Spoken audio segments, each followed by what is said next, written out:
ISKCON নেতা ও বাংলাদেশ সম্মিলিত সনাতনী জাগরণ জোটের মুখপাত্র চিন্ময় কৃষ্ণ দাসের জামিন নামঞ্জুর করেছেন আদালত।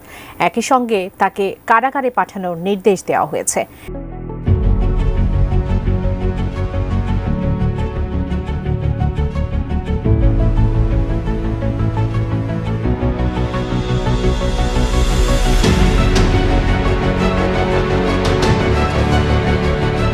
আমার ভাই আলিফকে যেই জঙ্গিরা কুপিয়ে নির্মমভাবে হত্যা করেছে 24 ঘন্টার মধ্যে তাদেরকে ধরতে হবে।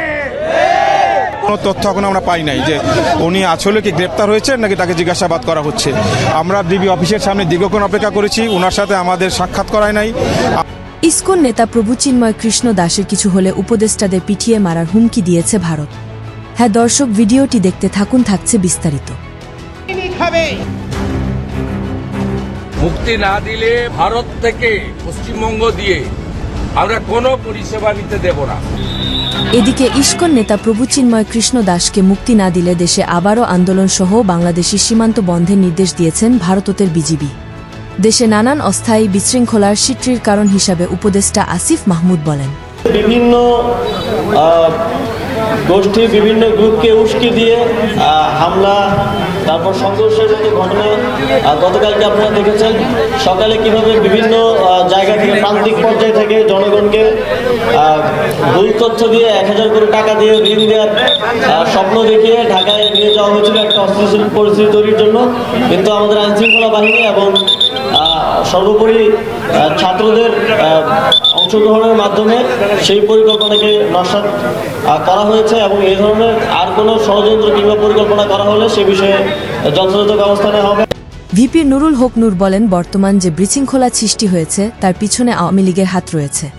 এবং ভিপি নূর আরও বলেন, সব মোদী সরকারের ম্যাপ অনুযায়ী দেশে আবারও একটা বড় বিশৃঙ্খলা করে ডক্টর মোহাম্মদ ইউনুসকে ব্যর্থ করার পরিকল্পনা চলছে। ভারতকে একটা হিন্দু রাষ্ট্র পরিণত করার জন্য তারা হিন্দুদের এম্পাওয়ারমেন্টের জন্য কাজ করে যাচ্ছে এবং বাংলাদেশকে তারা একটা ট্রাম্প কার্ড হিসেবে এখানে সাম্প্রদায়িক বিভিন্ন ঘটনায় ইনভলভমেন্ট হয় এবং এটা ওয়ার্ল্ড ওয়াইড তারা সেল করার চেষ্টা করে। বাংলাদেশে হিন্দুরা নির্যাতিত এবং এর মধ্যে দিয়ে বাংলাদেশে তারা একটা নিয়ন্ত্রণ প্রতিষ্ঠা আমরা অবস্থান নেব যতক্ষণ পর্যন্ত সরকার সুনির্দিষ্ট আমাদের কাছে বলবে সে তার অবস্থানটা কি। অবস্থানটা না জানা পর্যন্ত আমরা শাহবাগে থাকবো।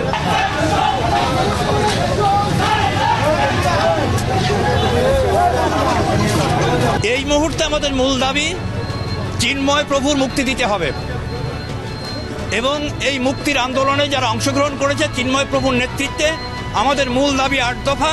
সেই 8 দফা সনাতন ধর্মীয় সংখ্যালঘুদের জন্য অত্যন্ত প্রয়োজন। এই 8 দফা আমাদের বাস্তবায়ন করতে হবে। তবে দেশের সাধারণ মানুষের বর্তমান রাগ দিন দিন বেড়েই চলেছে বর্তমান ডক্টর ইউনুস সরকারের উপর।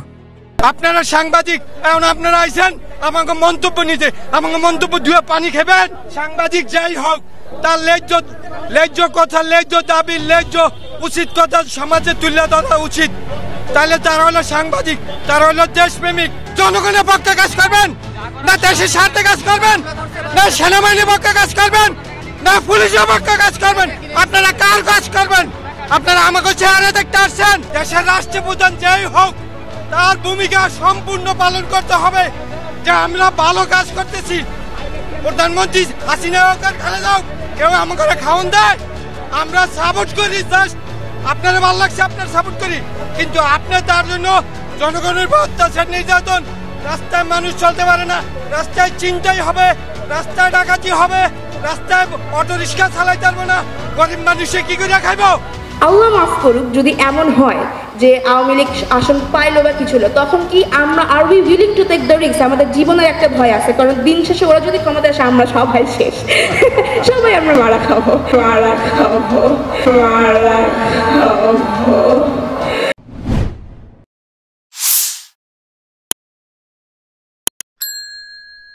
ভিডিওটি দেখার পর আপনাদের মূল্যবান মতামত আমাদেরকে কমেন্ট করে জানিয়ে দিতে পারেন।